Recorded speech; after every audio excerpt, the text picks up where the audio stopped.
President Uhuru Kenyatta has been silent from the time he arrived in the country after his Chinese trip.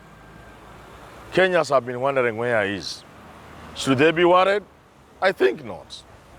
We have come a long way from the days of President Daniel Arap Moi, when the president was news number one. In every news bulletin, you had to start with Moi, so that when he disappeared for 3 or 4 days, I think the country would be worried, like it was one time. So we shouldn't be worried. But there must be some people who should be worried. And these are our politicians, especially William Samoei Ruto. In politics, nothing happens for nothing. Politics is like literature, especially when students are studying set books. They are told to observe little happenings in any text. Even a cat crossing the road is said to be symbolic of something. In fact, writers like Shakespeare would laugh if they woke up from their graves to see the kind of things that have been said about the things they wrote. Innocent moves being interpreted to mean this and the other. That is politics for you. And therefore, William Samoei Ruto should be worried that the president is quiet, because this is politics. He should really be concerned. If not worried, he should be concerned, because the silence could mean the president is planning a major move. And as we all know, moves that are made in silence or in darkness are dangerous moves. At the start of the Second World War, specifically in September of 1940, Germany started night raids, hitherto unheard in those days. And for 8 months up to around May of 1941, the strikes, or the Blitz as they were called, caused havoc to the British people. Animals in the animal kingdom that are most dangerous are those animals that can lie still for a long time. Dangerous and very poisonous animals are those animals that can stay in one place, quiet, silent, until they strike. So in politics, if you see a move such as this silent, one must be really concerned if they think they are being targeted in politics. And therefore, I suspect myself that we are waiting for something major. I did say a short while ago that Uhuru Kenyatta and Raila Odinga in China, a couple of days on their own, would make dangerous moves. And indeed, the attack on William Samoei Ruto must be seen in the recent happenings. Today, 11th Saturday, there was supposed to be a major rally somewhere in Murang'a, an interdenominational meeting.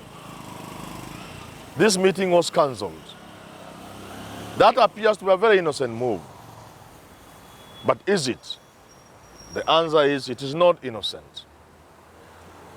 I understand the Tanga Brigade had a plan to assemble over 100 members of parliament in a show of defiance and might. This meeting was cancelled. It was caused not to happen. It was not innocently done. Somebody must be behind that move.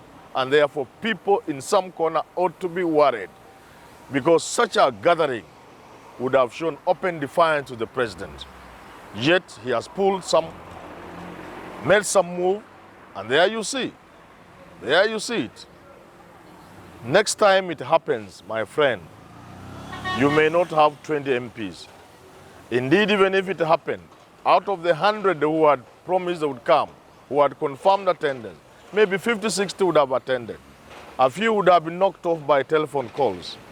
And now human nature is such that we are born with some amount of fear.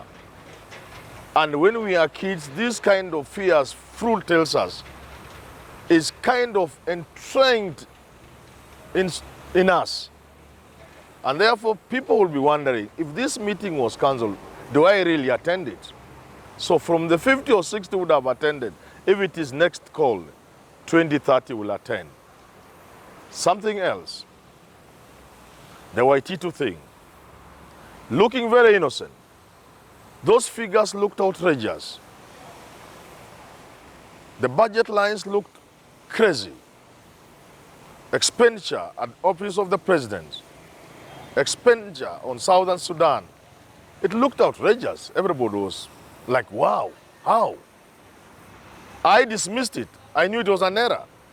But now, this number of days after that, is it still an error? There is more than meets the eye.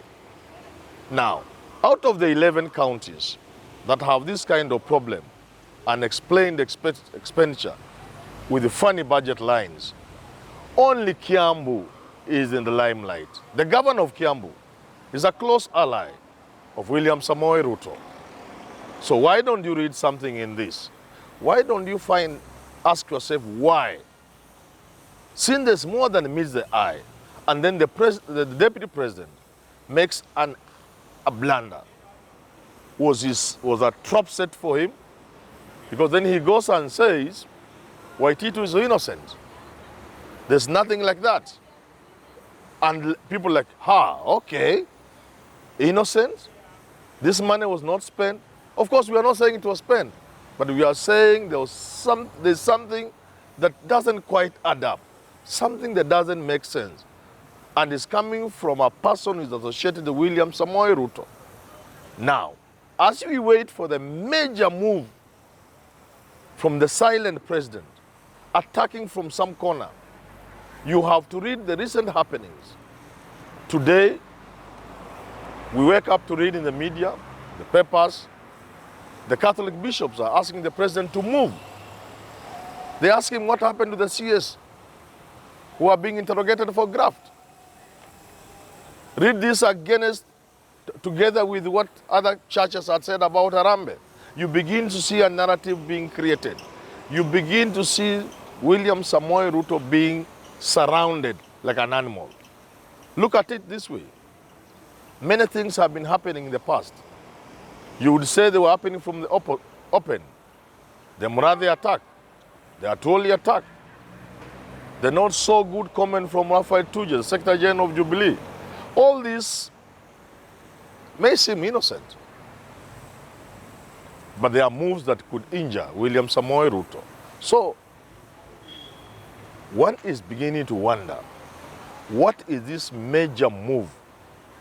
What is this major move that the president will strike from his hiding place? Is he hiding? No. He's silent? Yes. What is this major move he will make? I shudder to imagine the kind of move that is going to be made. And this is the reason.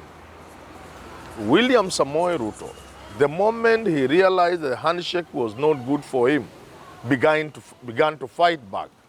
There are those who have argued he should have been as silent as Moi was, as silent as vice presidents and deputy presidents are supposed to be. But there are also others who have argued if he did not fight back, by now he would have been crushed. But this is my take. By fighting back and by countering every single move that has been made against him, William Samoei Ruto has shown that he's too tough. And this is what I fear. And this is what I associate with the silence. That the people who want to finish him politically are now going to be forced to make one major move to silence him once and forever. They are going to make political moves that will silence him forever. And therefore, from where I sit, my advice to my friend William Samoei Ruto, switch on your torch Let the torchlight the darkness. Look at your enemies in the darkness. See what they are planning. For indeed, they are planning things that will completely finish you.